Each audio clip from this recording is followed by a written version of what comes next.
महात्मा गौतम बुद्ध और उनके शिष्य वहां पर केवल विश्राम कर रहे थे। उनका विश्राम भी पूरा हो चुका था। वह किसान भी अब महात्मा गौतम बुद्ध जी का शिष्य बन चुका था। अब समय हो चला था आगे की। गौतम बुद्ध और उनके शिष्य आगे बढ़ते चले गए। कुछ दूर निकल जाने के बाद गौतम बुद्ध जी को बहुत जोर की प्यास लगी। उन्होंने अपने इस नए शिष्य अर्थात किसान से बोला कि प्रिय शिष्य, जाओ, पास में एक सरोवर है, वहां से मेरे लिए पानी लेकर आओ। किसान बोला, जो आज्ञा भगवान।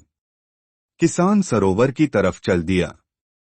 सरोवर के पास जैसे ही किसान पहुंचा, उसने देखा कि उस सरोवर में बहुत सारे जानवर उछल कूद कर रहे हैं। वे सारे जीव जंतु किसान को देखते ही तुरंत वहां से भाग गए। किसान बहुत ही खुश हुआ और उस सरोवर की तरफ चल दिया पानी लेने के लिए।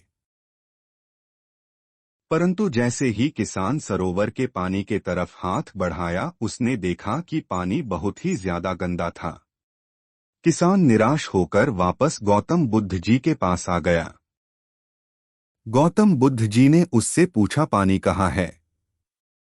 किसान ने दुखी भरे शब्दों के साथ कहा, हे भगवान, मैं जैसे ही उस सरोवर के पास पहुंचा तो मैंने देखा कि उस सरोवर में काफी सारे जीव जंतु उछल कूद कर रहे थे और उनके उछल कूद करने की वजह से उस सरोवर के जमीन के तल में बैठी हुई सारी गंदगी, सड़े हुए पत्ते उस पानी में घुल मिलकर एक कीचड़ का रूप ले लिए थे। यही कारण है कि मैं वह पानी लेकर नहीं आया, क्योंकि वह पानी पानी नहीं कीचड़ हो चुका था। महात्मा गौतम बुद्ध जी उस किसान की बातों को समझ गए और मुस्कुराते हुए उन्होंने कहा कि मैंने तुमसे सरोवर का पानी मांगा था।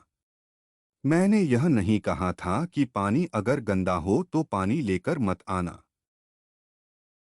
उन्होंने अपने दूसरे शिष्य से अनुग्रह किया कि जाओ और सरोवर से पानी लेकर आओ।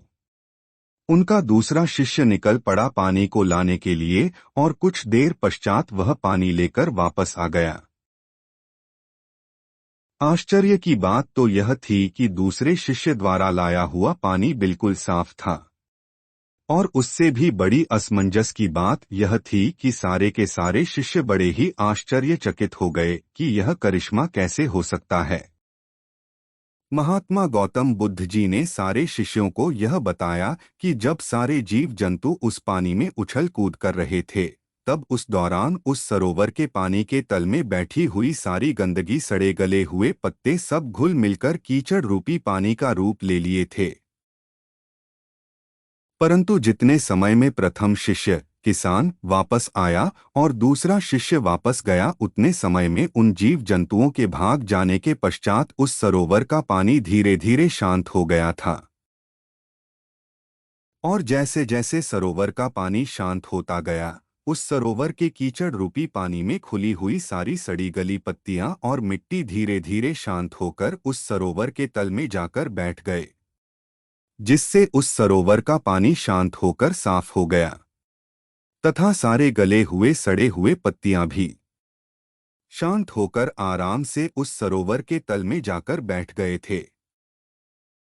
प्रिय शिष्यों, अगर उस सरोवर में किसी भी तरीके का कोई हलचल नहीं होता तो उस सरोवर की हर एक चीज जिसको जहां पर होनी चाहिए थी वह वहीं पर ही रहती। उन जीव जंतुओं के हलचल की वजह से सरोवर के तल में बैठी हुई सड़ी गली पत्तियां, मिट्टी उस शांत पानी में मिलकर एक कीचड़ का रूप ले लिए थे।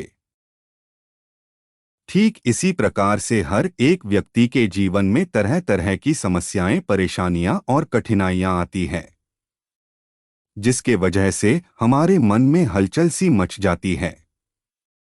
हमारा दिमाग और मन अशांत हो जाता है। तत्पश्चात हम कोई गलत निर्णय अर्थात फैसला ले लेते हैं। परंतु अगर हम थोड़ा समय देकर उन कठिनाइयों, परेशानियों और समस्याओं के बारे में समझने की कोशिश करें तो मन की हलचल उस सरोवर की पानी की तरह शांत हो जाएगी, जिससे हम अपने जीवन में सही निर्णय का चुनाव करते हुए उसका समाधान निकाल लेंगे।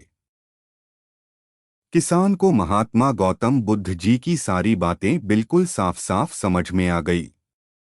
उसे यह भी समझ में आ गया कि उसके परिवार में आई हुई सारी परेशानियां, दिक्कतें और जिम्मेदारियां भी इसी सरोवर के सड़ी गली हुई पत्तियों और मिट्टी रूपी कीचड़ की तरह ही हैं। बस जरूरत है थोड़ा समय निकालकर मन को शांत करते हुए उन परेशानियों, दिक्कतों के बारे में समझने और उसका समाधान